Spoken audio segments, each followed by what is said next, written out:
So that's all part of it, right? You just, by the way, last week somebody was saying, listen, that's my chair. Not being burritos. It's my chair. I got it. This is embarrassing. Somebody's like making all these comments. Anyway. Jeez.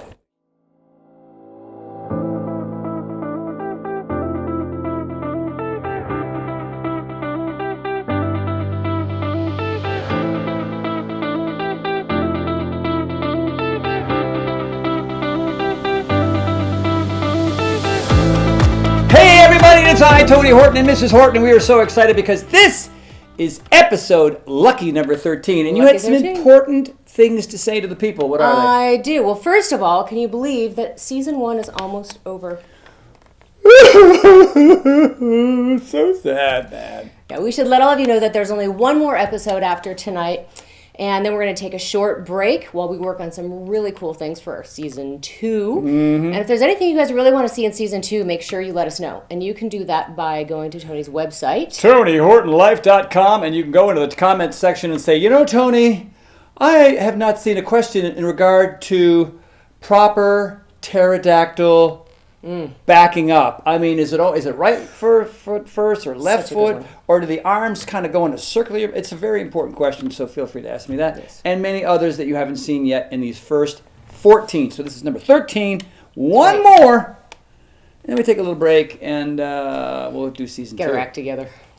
Yeah. And hey, you know what? Credit to you. I just want to say, it's not episode 14 yet, but all the cameras, all the lighting, all the sound, everything we've done here, it's all been Mrs. Horton.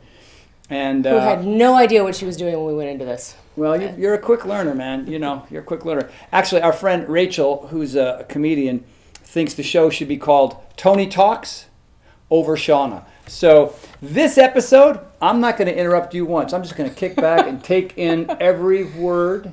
See, now the pressure's on. With no interruption. All right, okay. So we want to start out with the story every time, and this one really, really blew my mind, and so I want everybody here to really listen up because I got a feeling that a lot of you are going to relate to this story. So this comes from Aaron from Fresno, California, and he says, growing up I was always the chubby kid no matter what I did. I was active in sports, biking and skating, and clueless about weightlifting, though. The problem was that I was always the fat kid on the field or on the court, and I was constantly being teased by other kids and sometimes coaches. Jeez. Is this my story? This is my story. Seriously. I mean, I wasn't a chubby kid. I was a skinny little kid with a speech impediment. But man, oh man. This led to various low self-confidence and a quitter's mentality. This is my story. I quit the sport I loved most, baseball, and stopped trying at anything I wasn't good at. And I was in a pit of self-loathing and constantly letting myself and others down. This is my story. It's unbelievable. That is until one day my brother-in-law gifted me a P90X DVD set. Something inside of me clicked. I saw all the transformations people were making, but part of me was still skeptical. I popped it in the chest and back, and something blew my mind. Modifications! Ooh. Exclamation point. Bink. You didn't ask us to be perfect out of the box. You said do your best and stick with it. Rome wasn't built in a day, and neither was your body. That line right there changed my life. Think about that. I'm on the set, and I'm doing my thing, and I just think of this thing, and I say it. It was true because that worked for me.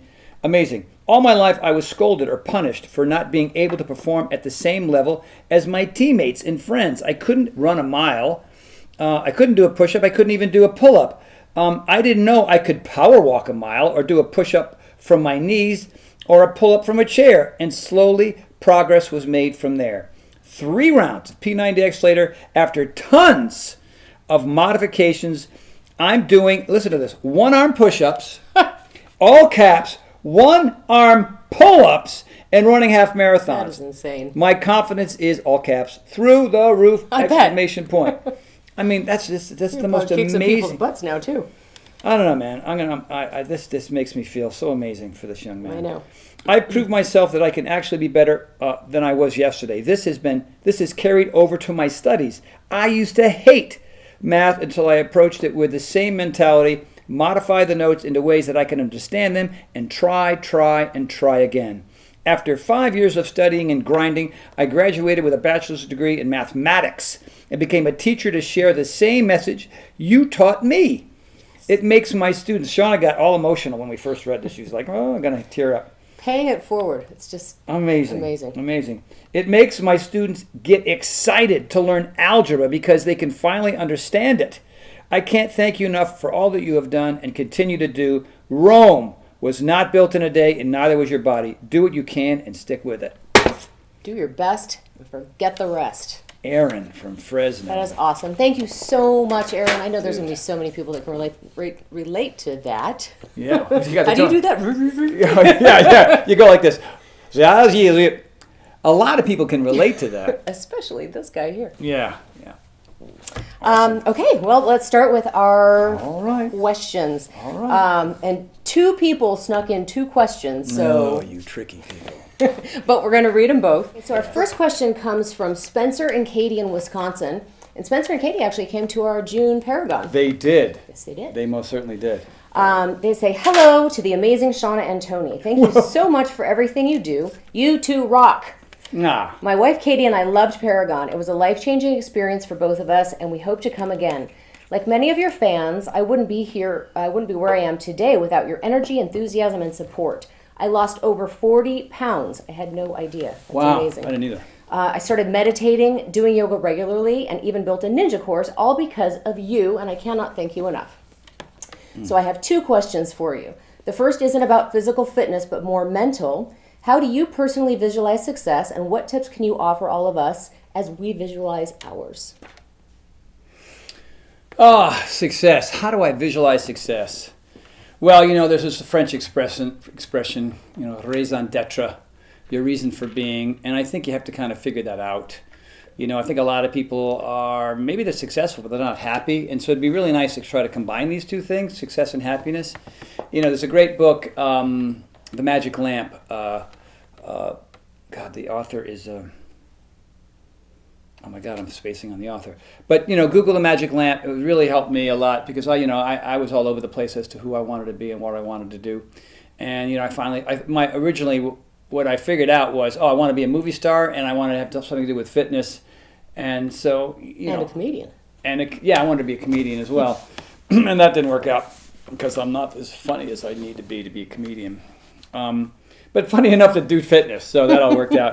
You know what I mean? So once you figure out what your reason for being is, right, then you've got your purpose. Once you've got your purpose, then you want to begin to surround yourself with some like-minded people. Like, who's in your field? Who do you read? Who do you meet? Who do you talk to? What kind of podcasts do you watch? What kind of podcasts are you on? That type of a thing. And that's easy, right? Row your boat gently down the stream. And if you know what your reason for being is or your purpose, then it's really easy. You get excited about it. You'll do anything you possibly can do. So you go to the seminars and you read the personal development books and you come to Paragon and you just expose yourself to different authors, different live events, and your education has got to be constant. Mine is always constant. I'm always reading and learning and growing. And I just did a new project. I don't think I can mention it yet, but the process of me getting outside of my comfort zone and working with people I don't know on a product I had never really worked on before. There's trials and tribulations there, obviously, but a lot of people when they get older, they just stop learning and they stop growing and they stop challenging themselves. And so that's all part of it, right? By the way, last week somebody was saying, listen, that's my chair. Burritos. It's my chair. And I got it. This is embarrassing. Somebody's making all these comments. Anyway. Somebody said, I love farts. They make me laugh. Yeah, comments. So that's it, man. I mean, there's this sort of relentless pursuit about what it is that you want to do, and then know for a fact that even though you know why you're here and you know what your purpose is and you've got this plan and you're striving ahead and you're taking notes and doing the podcasts and reading the books and doing all these things, it's going to take time. Some people get lucky and they get pretty far pretty fast, but it took me a couple decades, to get to this place. But figure out why you're here and why you want to do it. I mean, you look at the health and wellness field right now. A lot of gyms are closed, a lot of stuff at home, and there's so much opportunity. And still, the healthcare crisis is still a catastrophe in this country. So if you like, I have a profession where I get to help people. You saw that story that I got to read, right? And that's an amazing feeling that you've had that kind of impact on somebody. And I don't know, that's about the best way I can answer that. All right. Well, question 2. Oh, 2 questions. It's about meditation. And he says, how do you meditate? What are some of your favorite techniques to get the most out of it? Thanks again for being awesome. And Katie and I hope to see you both again soon, Spencer. I'm a random meditation guy, right? So one of the key things that we're going to be doing here with this beta group, a lot of you are beta group folks, Power Nation folks, is kind of a 4-time-a-day check-in with, you know, your state of mind, your fatigue level, your pain level, your mood, things like that. And so, you know, if these things aren't lined up, if I'm not feeling pretty good, I look for a window or a time frame when I can do my meditation. I meditate usually first thing in the morning when I get up because it's night, you know, I'm kind of mellow, and I'm not one of these guys that springs out of bed. Neither one of us are, you know what I mean? So I just sit at the edge of the bed and I try to not wake Shauna up, and I'll just sit there quietly. And for me, you know, I know there's all different kinds of breathing techniques. So some where you inhalation, exhalation 1 rep, or you inhalation on 1 and exhalation on 2. That's one thing. Or you do pauses, inhalation, hold, exhalation, hold. That's another one. Sometimes if I've got physical pain, I'll breathe the air into that area, and I'll sort of imagine, you know, in with the good, out with the bad. Old expression, it means something, obviously. So, like if my knee's bothering, I'll inhale and I'll try to put the energy there on my knee. And you know, sometimes it's for a 10 count or a 20 count or sometimes a 100 count. It helps me fall asleep. It helps me, you know, get going in the morning. Look at her over here. I don't know what that was. And by the way, you don't have to do Lotus. You don't have to do the thing that, you know what I mean? I do it in the car when I'm driving. I wouldn't close your eyes. I wouldn't recommend that. But it's random. I mean, you know, to be perfectly frank, sitting on the John is another, I mean, you're there, you're not going anywhere. It's just a nice way to take some deep breaths.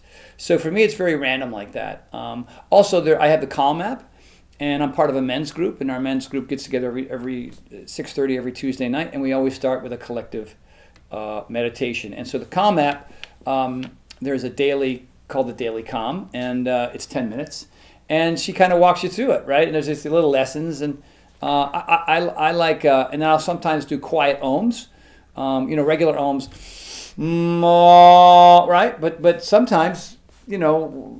I think Shauna knows this. I don't do that actually if I'm in bed with her, but I'll just do like quiet ohms because the vibration, you know, resonates in my head all the way into my throat, into my chest, and it's super calming. How do you do a quiet ohm? I don't open my mouth. I keep my mouth closed. So it's this. I go like this. Oh, I think I noticed you were doing that. Right, and I add the sound because it makes it easier to prevent me from thinking. Because regular meditation, you know, the goal is to try to eliminate thoughts, and then they're going to come and go. That's part of meditation, right? If you think, you know, you have failed during a meditation, there's no such thing. It's impossible to fail while meditating. You cannot fail. You can fail at push-ups and pull-ups and squats and lunges and crunches and ABRAPRX, but you cannot fail because sometimes you feel like your mind is totally clear and it feels like $1,000,000, and other times your mind is racing. But when you add the hum, I can't think of anything else when I'm humming. You know, I just think of that. I just love that vibration. So that's a long answer, but that's how I do it. So, and that's awesome. Anytime, anywhere. And you think about yoga is a moving meditation. And so with the beta group, there'll be at least 3 or 4 yoga routines. There'll be the long one, and there'll be at least 3 shorter ones. That way you have choices. Like, oh, okay, I don't have time. I'm going to do that beta one. 10-minute meditation, yoga, right? And you can even do that in street clothes, right? And then other times, we're going to talk about meditation in general. You can do it anywhere. And what it is it's just breath. It's just oxygen. It's just adding more oxygen into your blood so that it calms the mind and lowers the heart rate and brings down your blood pressure. And then you know, you feel like, oh wow, it's very therapeutic. And then Shauna has a very strong prayer practice. For her, that's the way she does it, right? You want to talk about that at all? Is that something you want to talk about? Sure. Yeah. I mean, it's for me, especially when my mind is racing, which usually happens at night. That's when I'll start praying, and I just start with gratefulness, everything that I'm grateful for, which is mostly me and the dogs. That's it. I just keep saying it over and over. I'm grateful for Tony. Tony and the dogs. And that tends to keep my mind from wandering off over here on business and what I have to do tomorrow and how bad things went this way and that way and how bad I messed up Tony Talks episode 13 or whatever. Never happened. So that is my way of meditating, and it calms me. Yeah, and you can do that anywhere. I pray in the car, I pray in bed, I pray when I've been mean to my husband. There's a lot of that, man.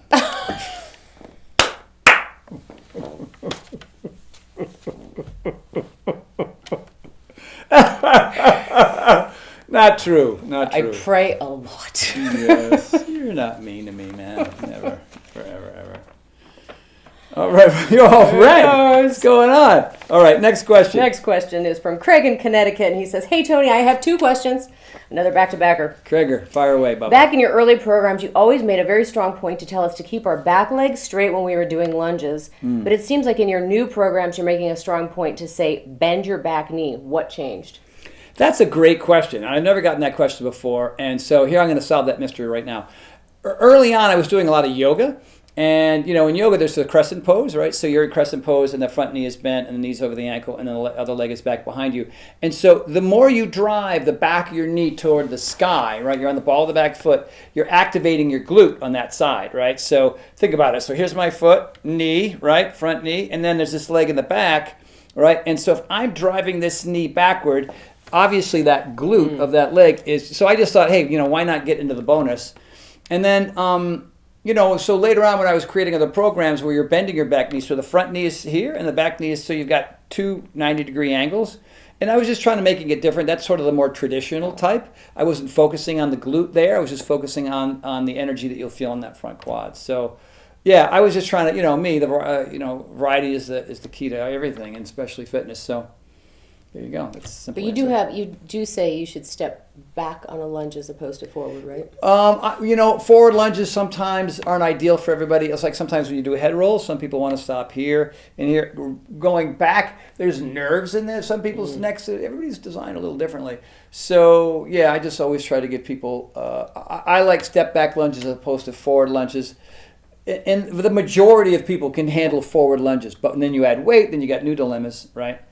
But stepping back is usually less problematic on your knees. That's exactly what it is for me. For you. Stepping back way easier on the knees. Yeah, there you go. Okay. Second question, Second question from Craig is, you always mention P90X, P90X2, and P90X3, but you never mention P90X Plus. Why no love for the Plus? You want the truth? I'm going to give you the truth on this answer. The Plus is awesome. I've shot 1,000 workouts. Maybe more, and I just shot 5 more this weekend. Plus beta, right? There was the 6 beta workouts plus the ab routine. I just forget. I forget about stuff. There's the one-on-ones. I forget about those sometimes. But you know what? P90X Plus. I'm going to give that a little shout out more often. So I appreciate you bringing that up. And those are great routines. I think those are the ones with Mark and Tracy. I think so. Mark and Tracy. Yeah. It's just it's like. For me, I hope this doesn't sound obnoxious. It's like a baseball player that steps up to the plate, right? They often don't remember every swing, and that's what it feels like. Because when you've done hundreds and hundreds and hundreds of routines, I forget about them. And I haven't seen a lot of them. I don't think I've seen all the P90X routines. I don't think I've seen all the P90X3. 22-minute hardcore, I know for a fact I haven't seen. And the P90X Plus, I just haven't. And now, the last 5 years, you just. Yes, I think that the ones that everybody else talks about, keep them in the front of your mind. Yeah. I love it. The 1 minute and 45-second video of Holakakano, you say, Gewürztraminer. I do. I love your dolphin shorts in the original Power 90. I remember. Yeah. Okay. Next question's from Jacob in Wisconsin. What kind of trainers inspire you? Being a group exercise trainer myself, I guess I kind of steal a little bit from each of you that I've been fortunate enough to see how you train other people. And then he says, see you on the 28th Power Nation. Woo-hoo. Yay. That's a great question. Well, here's the funny thing, when I first started out, I would just go to the gym. I was a member of 2, 3, and 4 gyms at once. They all had something different, right? So I was in a part of a bodybuilding gym, and I would watch Arnold Schwarzenegger and Lou Ferrigno. They weren't trainers, but I just would watch their routines. And so that's back in the days when I was just doing resistance, right, weightlifting, and a little bit of body weight, and just cardio, sitting on a treadmill or VersaClimber or whatever it was, right? So I didn't really have trainers that I was checking out, but I would watch them. And then when I went to classes. Season 2, new chairs. Yeah, or something, grease. I don't know. So I was often in my little lair, and this is before the advent of the internet and looking things up. I'd have bodybuilding books and training books, and Mark Sisson, who's a friend of ours, who's the creator of Primal Nutrition. He was the one guy that had a lot of experience, that really knew his stuff, and I would hang out with him and listen to some of his stuff. But I was self-taught. I mean, I used to say I was the Abe Lincoln of fitness early on. I just learned everything on my own, just to get to the point that I am. But if you look at the quiver of trainers with Beachbody, I watch what Shaun T does. He's talented, man. I mean, the way he can move and talk and groove and move, he's just super talented. And I was always a big fan of Chalene Johnson as well. I always thought that she was really great. Jericho on there now is really fantastic. Also, Joel Freeman is really great.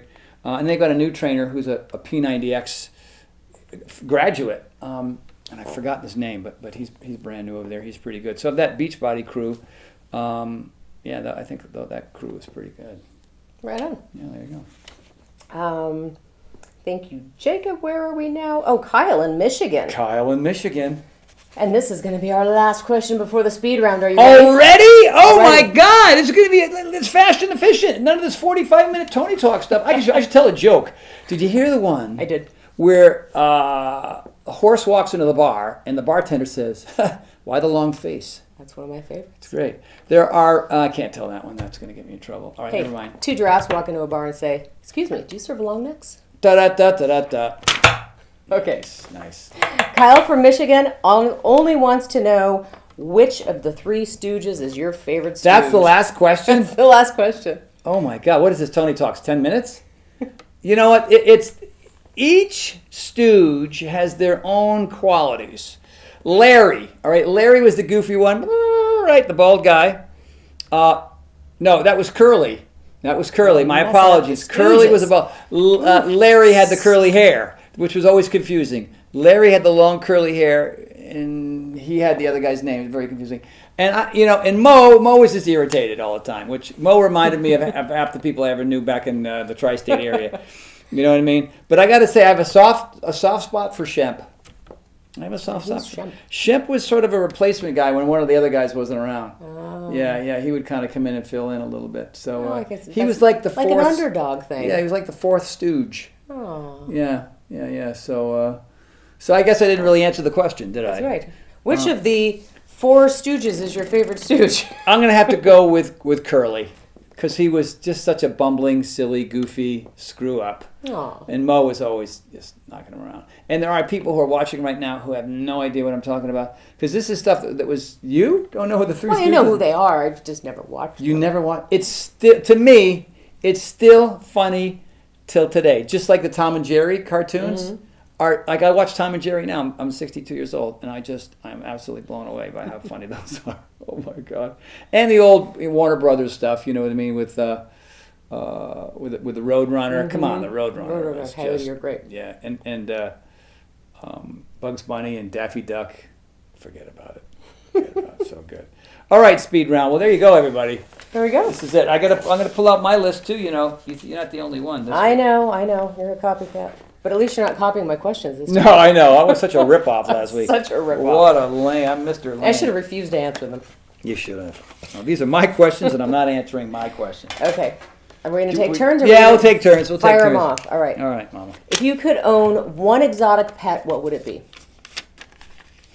Wow. One exotic pet.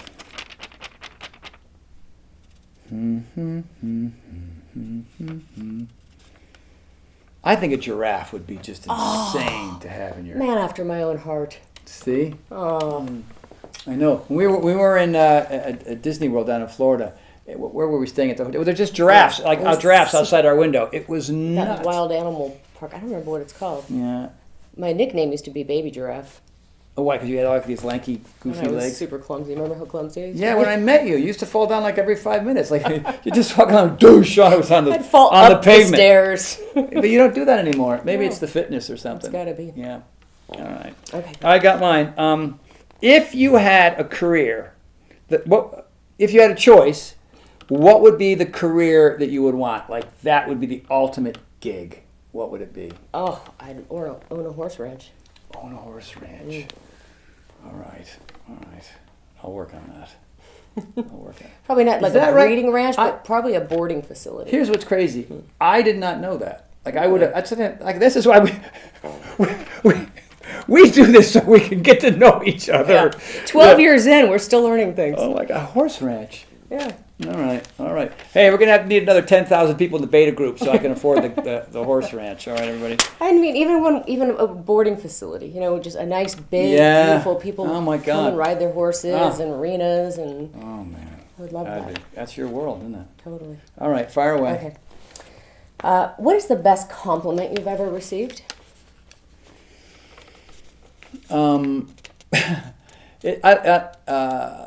I mean, I hear it weekly, and I have for several years, and that people, it's not me. I always say the hammer doesn't build the house, right? But people are under the impression that I've saved their lives. I hear it all. I mean, right here. It didn't say it directly, but some version of that. And the fact that I've created workouts that are different than other trainers that people really love and continue to do over time, and the fact that maybe I'm the muse for them to really make dramatic change in their life. So yeah, I can I could never stop hearing that.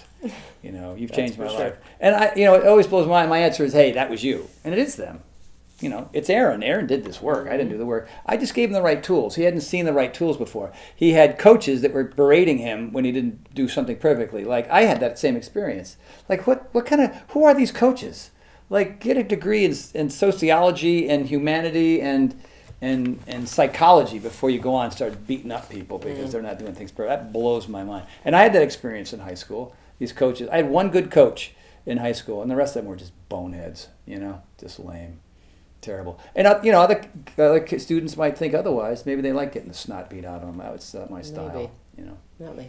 All right, you ready? I need constant reinforcement. I'm the genie. Okay. And you get 3 wishes. What are your 3 wishes? Horse ranch, world peace, no more fires in California. No more fires. Yeah. Hell yeah, man. That's a good one. All right, your turn, man. Okay. Go. What is your biggest pet peeve? Don't make it anything that I do. No. I feel sorry for people who don't fulfill their potential. You know what I mean? I don't like people when they say they're going to do something and they don't. You know what I mean? Like, if you say you're going to do a job and you don't do a job, that just blows my mind. Like, why would you say something if you can't do something? You know what I mean? And then on top of that, these are layers, right? Then if you say you're going to do something, you don't do it, and you make lame excuses that are probably full of BS. Yeah. That'll get me to want to punch your face. You know what I mean? Like, all right, already. You're just like, just tattoo the L right now and go away. Yeah, own it. Yeah, own it. You mess up, you got to own it. You got to own it. Yeah, like, I screwed up. My apology. I'm really going to work on that. Like, oh wow, then I like hugs. You know what I mean? Seriously. But what happened was I good. Shut up. You're getting the real Tony Horton now. All right. What's your favorite cheap food or beverage? Used to be Taco Bell, and My gosh. I'm telling you. But I drove by a Taco Bell the other day, and I thought I could no easier pull into a Taco Bell than I could lick the bottom of somebody's shoe. Yeah. Favorite cheat food now? Cheese, for sure. Cheese? Any kind of cheese, as long as it's not stinky feet cheese. Good to know. I am learning about my wife. I don't like the stinky Yeah. You every once in a while I notice you get those little. Fry up some cheese. You do. You fry up cheese. Like Parmesan cheese in a frying pan and turns into a nice little. And the whole house smells like a pizzeria. It's awesome. All right. Okay. What do you got? Which 3 words do you think your friends would choose to describe you? Well, the 3 that were here for the Sunday workout today would be insane, irreverent, not insane, but irreverent, fearless, and I don't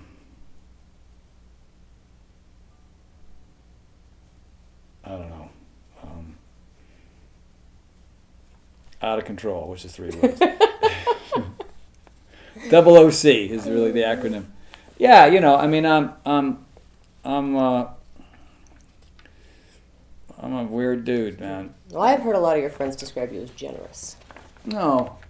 Yeah. That just seems to be automatic. I don't even think of myself as generous. I'm constantly giving people things. I'm constantly, like today, you know what I mean? Like, I brought out a bunch of shoes and a bunch of clothes, and I said, go at it, you know what I mean? Or come to the workout anytime you want, or whatever. I belong people money and stuff. But, yeah. It feels good to help people, and people did that for me. I mean, a lot of you don't know this. I worked for Dolly Parton for a summer, and one of the most generous, most amazing, incredible people on this earth, like just a blessing on earth. And she put me to work. I was her gardener for the summer, and she lent me money twice when I was out of money. That's sweet. All right, and I mean, I paid her back. Once Power 90 started doing well. So, yeah, and that's people don't often do that. She did, and I felt like I have to do that too. So. Nice. And Jen, you're a maniac and you're generous. That's me. All right, here's one out of the blue. Okay. What would be any country that you haven't been to yet? And I think you asked me this one week that you'd love to go to, you haven't been to yet. Wasn't that you asked me that last week? Did you already answer this last week? Yeah, I don't remember if this was. No, I asked you, named like 5 of them, but I don't think this was the week that you asked me all the same questions. What's that country you want to go to? I mean, there's so many. There's a lot of them. I mean, Ireland for sure. Ireland. Yes, Ireland. Love to go to Sweden. Love to go to Holland. That's 3 countries, but keep going. Yeah. Me too. Let's do that. Let's go. Okay. Let's go to those. Done deal. All right. What else? What is your favorite exercise? Well, if you want to call skiing an exercise, but that's not really an exercise. It is, but that I love. But I would say specific exercise that is really fun to do here on Sundays. It's the ninja course. That ninja course, man. When you get through those obstacles, like figuring it's physical chess, swinging from thing to thing and hanging on and trying to go at a certain speed and getting through, because we have Ninja 1, Ninja 2, and Ninja 3. There's 3 different courses, and you can make up other ones so you can go a different way. Or Ninja 3 is new, and today I stunk that up so bad I was completely gassed. But in that salmon ladder, I went all 5 and all 5 down, which is not something I always do, because when you get to that top rung and you fall from there, you can get the wind knocked out of you or whip your neck back. It can be, and it's 62 like to go. And today when I got up there, bam, bam, bam, bam, coming down was a little wonky, but I got down. So yeah. Anything I do with that ninja course, it's just the coolest thing to have in the backyard. It's so fun. Do you have any more for me? I do. All right, fire away. You're done? No, I got one more for you too. Well, it's your turn. Oh, it is my turn. It is your turn. You're gifted in your whatever. This is just me to my wife, but this is a stunning woman to me. Like when I first saw you, when I laid my eyes on you, I was like, oh my God, that is nuts. This thing. But right, you're in your 40s, and I think you're as beautiful as you have ever been. Oh, thank you. You know what I mean? So I just wanted for you to kind of throw out some of your favorite beauty tips. Like, what do you do to sort of maintain the way you maintain? I have been moisturizing since I was in my 20s, faithfully. My face. I should have moisturized my whole body, but I didn't used to need to. Now I'm all dry. My skin's destroyed. I destroyed my skin with the sun. Terrible. What else? Beauty tips. Less is more. Yeah. Yeah. When it comes to makeup. Yeah, for sure. Yeah. That's it. I mean, I've got my one little, Zoe skincare that I'm using now faithfully for how long have we been doing that? Like a year and a half or something? Yeah. We both do that. We both use that too. I think it's holding us up. Kind of. Yeah, I need Zoe for the rest of from my neck down. Explain that to everybody. What is that? It's. I'm sure most of you have heard of Obagi, and then he sold it to some corporation. I guess they changed it, or I don't know what happened. But anyways, he has a new line now called Zoe, Z-O. It's Z-O, not Z-O-E. It's a Z-O. It's Z-O. Z-O. I think it's for Zane Obagi. I think that's his name. Oh. So it's called Zoe, and so we use maybe 4 or 5 of those products. Yeah, stuff to wash your face with.